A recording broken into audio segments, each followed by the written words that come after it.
Hello friend, कैसे आप लोग। और आज के इस वीडियो पे हम लोग डिस्कस करेंगे क्रेडिट कार्ड लिमिट्स के बारे में। अगर आप क्रेडिट कार्ड यूज़ कर रहे हैं तो उसके क्या लिमिट्स होने चाहिए जिसके बेस पे आपको इनकम टैक्स का नोटिस ना आए, और अगर आता भी है तो आप कैसे उससे बच सकते हैं। तो इसमें हमने कुछ केसेस भी अभी एक्सप्लेन करेंगे और क्या क्या कंडीशन होता है उसके ऊपर भी हम डिस्कस करेंगे।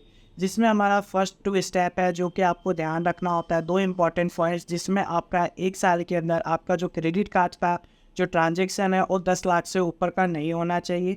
नहीं तो उस केस में आपके इनकम टैक्स नोटिस आने के चांसेस बहुत ज़्यादा हो जाता है। सेकंड आता है आपका, आप कोई भी क्रेडिट कार्ड का पेमेंट 1 लाख से ज़्यादा का कैश में कभी ना करें। अगर इसे भी करते हैं तो उस केस में भी आपको इनकम टैक्स का नोटिस आ सकता है। तो ये 2 मेन सिनेरियो जिसके बेस पे इनकम टैक्स का नोटिस आता है। अब हम बात कर लेते हैं कि देखिए नॉर्मली क्या होता है, बहुत सारे लोग क्रेडिट कार्ड यूज़ करते हैं, और क्रेडिट कार्ड इसलिए यूज़ करते हैं क्योंकि उनको कुछ टाइम बाद पेमेंट करना होता है। बट वो क्या, और सेकंड इसलिए करते हैं कि कैशबैक मिलता है। बट कैशबैक के चक्कर में बहुत सारे लोग इनकम टैक्स के नोटिस में आ जाते हैं, बट उनको इस चीज़ का पता नहीं होता है कि कैसे बचना है। तो उसके लिए हम आज की इस वीडियो में प्रॉपर डिस्कस करेंगे। तो देखिए, अगर आप नॉर्मली जो हमारा रूल नंबर 1 है कि अगर आप 10 लाख से ज़्यादा का क्रेडिट कार्ड से आप 1 साल में पेमेंट कर रहे हैं, तो फर्स्ट ये चीज़ आप लेके चले कि आपके पास इनकम टैक्स का नोटिस कभी भी आ सकता है। ऐसा नहीं है कि इस साल में नहीं आया तो आपके पास इनकम टैक्स का नोटिस नहीं आएगा। वो इस साल भी आ सकता है, नेक्स्ट ईयर भी आ सकता है, उसके नेक्स्ट ईयर भी आ सकता है। तो इस चीज़ से बचने के लिए आप कभी भी ट्राई कीजिए कि आप साल के अंदर 10 लाख से कम का ही अपना क्रेडिट कार्ड का यूज़ करें। सेकेंड आ जाता है फॉर्म 20, फॉर्म होता है 16(1)(a). ये क्या होता है, जैसे आप अपना ITR फाइल करते हैं वैसे ही बैंक को भी अगर कोई हाई अमाउंट ट्रांजैक्शन होता है तो उसके लिए बैंक इनकम टैक्स डिपार्टमेंट को अपनी तरफ से रिपोर्ट करता है कि ये बैंक अकाउंट में इतने अमाउंट का हाई ट्रांजैक्शन हुआ है। तो इस केस में आपके पास फिर इनकम टैक्स का नोटिस आने के चांसेस बढ़ जाते हैं। सेकेंड आता है आपका फॉर्म 26(a). देखिए, अगर आप अपना ITR फाइल कर रहे हैं तो आपको 26(a) के बारे में पता होगा। तो अगर आप कोई हाई ट्रांजैक्शन अमाउंट का आप वो कर रहे हैं तो उसके लिए आपको 26(a) इसमें डिटेल्स बताना बहुत ज़रूरी होता है, जिसके बेस पे अगर इनकम टैक्स का नोटिस आता है तो आप बता सकते हैं कि हमने वहाँ पे 26(a) इसमें बता रखा था। अगर आपने नहीं बताया तो आपके पास केसेस होते हैं, चांसेस कि आपके पास ज़्यादा की इनकम टैक्स का नोटिस आएगा ही आएगा।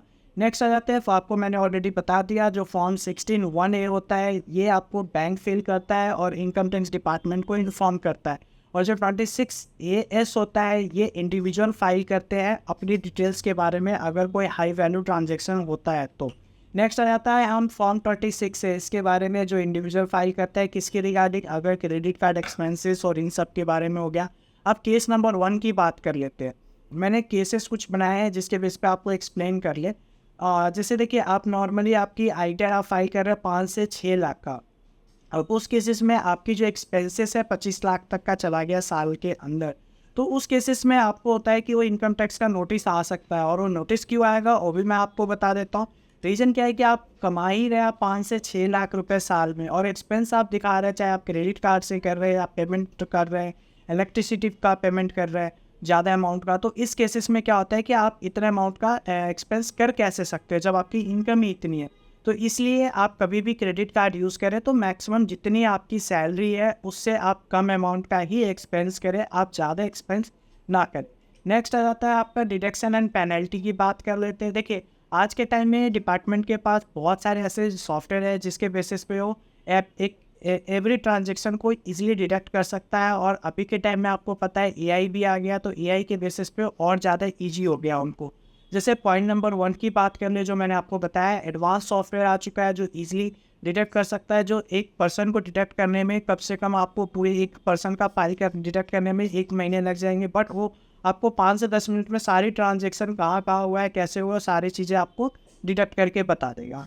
ठीक है, तो इस चीज़ से बचने के लिए आप कभी भी ज़्यादा अमाउंट का ट्रांजेक्शन कर रहे हैं तो आपको ध्यान रखना है कि आपको इनकम टैक्स में फाइल करना बहुत ही इंपॉर्टेंट होता है। अगर आप नहीं करते हैं तो आप समझ लीजिए कि आपके पास नोटिस आएगा, और नोटिस के बाद आपको सारी एक एक चीज़ें आपको क्लियर करना होगा डिपार्टमेंट में। सो इसका सबसे बेस्ट एडवाइस होता है कि कभी भी आप अपना ITR फाइल कर रहे हैं तो आप ये अपने CS या जो भी आपके कंसल्टेंट है, टैक्स कंसल्टेंट है, उनसे आप कंसल्ट जरूर करें, और उनको आप अपना ट्रांजेक्शन के बारे में ज़रूर अपडेट कर दें कि ये ट्रांजेक्शन मैंने किया था, इतने अमाउंट का ट्रांजेक्शन हुआ है, जो कि वो अपने ITR में आपका प्रॉपर सेंड करके और तब सबमिट करें, जिसके बेसिस पे आपको इनकम टैक्स का नोटिस ना आए। अब हम बात कर लेते हैं केस नंबर 2। देखिए, अब आपका जो इनकम है हायर देन द, अब आपकी सिग्निफिकेंस जैसे आपकी एक्सपेंसेस से ज़्यादा है बट इनकम है, लेकिन आपका क्रेडिट कार्ड का लिमिट है वो एक्सीड हो गया है आपका 10 लाख से ऊपर, उसमें भी आपका नोटिस आ सकता है। जैसे एग्जांपल के लिए आपकी इनकम है 50 लाख का और आपने टोटल एक्सपेंस 20 लाख का किया है, विद 10 लाख एक्सपेंस कर दिया आपने क्रेडिट कार्ड का, तो इस केस में भी डिपार्टमेंट आपको इशू कर सकता है नोटिस कि आपने इनकम आपकी इतनी है बट आपने इतने ज़्यादा क्रेडिट कार्ड पे यूज़ किया है। तो आपसे वेरीफाई कर लेगा कि ये क्या एक्सपेंसेस जो हुए जेन्युइन हुए हैं या नहीं हुए। तो इस चीज़ के लिए भी डिपार्टमेंट आपको नोटिस दे सकता है। नेक्स्ट आ जाता है केस नंबर 3। देखिए, द थर्ड सिनेरियो में आपका हो जाता है कि आपके पास कोई इनकम नहीं है बट आप क्रेडिट कार्ड से आप पेमेंट कर रहे हैं, आपकी एक्सीड लिमिट हो चुकी है। और वो एक्सीड लिमिट क्यों हुई है? क्योंकि आपने अमाउंट को रोटेट किया। सपोज आपने कोई आपको वहाँ से कैशबैक मिल रहा था या आपने एक से दूसरे को ट्रांसफ़र कर दिया। आपके पास मान लीजिए 3 क्रेडिट कार्ड है या 4 क्रेडिट कार्ड है, आपका आज लास्ट डेट है, आपने एक क्रेडिट कार्ड से दूसरे क्रेडिट कार्ड का पेमेंट कर दिया, फिर दूसरे से तीसरे का कर दिया। तो अगर आप इस बेस पे भी करते हैं या कैशबैक या रिवॉर्ड के बेसिस पे भी करते हैं तो आपको उस केस में भी आपको नोटिस आ सकता है। ठीक है, अब जैसे मान लीजिए आपके टोटल आपने ट्रांजेक्शन कर दिया साल में 25 लाख का और उस केसेस पे आपको रिवॉर्ड मिल गया है 1 लाख का, बट जैसे ही आप 25 लाख से ऊपर का आप एक्सपेंस करते हैं तो उसमें क्या होता है, आपका जीएसटी के अंदर 20 लाख से ऊपर जैसे ही जाता है आपका 20 जीएसटी के अंदर ही आ जाता है। तो उसके बेसिस पे आपका जो पेनल्टी बन जाता है वो आपको 18% जीएसटी पे करना पड़ेगा। तो आपने कमाया 1 लाख रुपये रिवॉर्ड से, बट आपको 18% पे करना पड़ेगा। तो 20 लाख का 18% आप सोच लीजिए आपका कितना ज़्यादा हो जाएगा। तो इसलिए इस चीज़ से बचने का बहुत ही ज़रूरी है कि आपको सारी चीज़ें पहले से पता हो जब भी आप इतने अमाउंट का एक्सपेंस कर रहे हैं।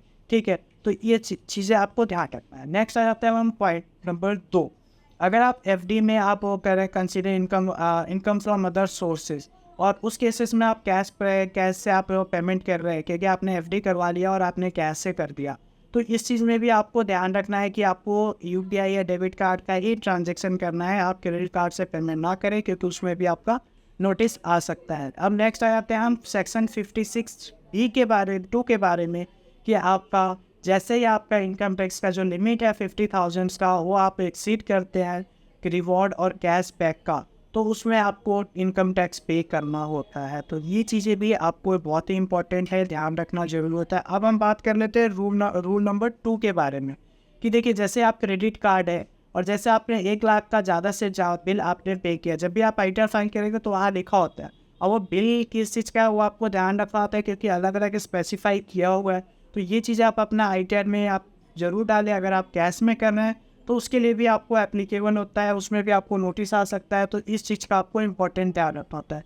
अब ये इस टाइप से नोटिस आता है वो भी मैं आपको बता देता हूँ। यहाँ पे इस टाइप से आपका नोटिस आएगा, तो यहाँ पे आप देख सकते हैं trading and profit loss account for total, ये आपको inform the total payment of credit card amount is 25,81,305 का। तो इसके लिए आपको प्रॉपर, अब उसमें देखिए स्टेटमेंट ऑफ फाइनेंशियल ईयर भी लिखा हुआ है, request of compliance detail date दिया हुआ है कि इससे पहले आपको उसका रिप्लाई करना है। अब नेक्स्ट लेके चलिए आप, जैसे देखिए also apply to forex card, just note just credit card. अगर आप if you are using forex card, बहुत सारे कार्ड्स होते हैं, सिर्फ आपको ये नहीं कि क्रेडिट कार्ड आप यूज़ कर रहे हैं तो उसमें ही आपको नोटिस आ सकता है। ठीक है, तो ये सारी चीज़ें थी इसमें। अगर आपको वीडियो अच्छी लगी हो तो लाइक ज़रूर कर दीजिएगा और चैनल को सब्सक्राइब जरूर कर दीजिए। वो वीडियो अच्छी लगी हो। थैंक यू एंड धन्यवाद।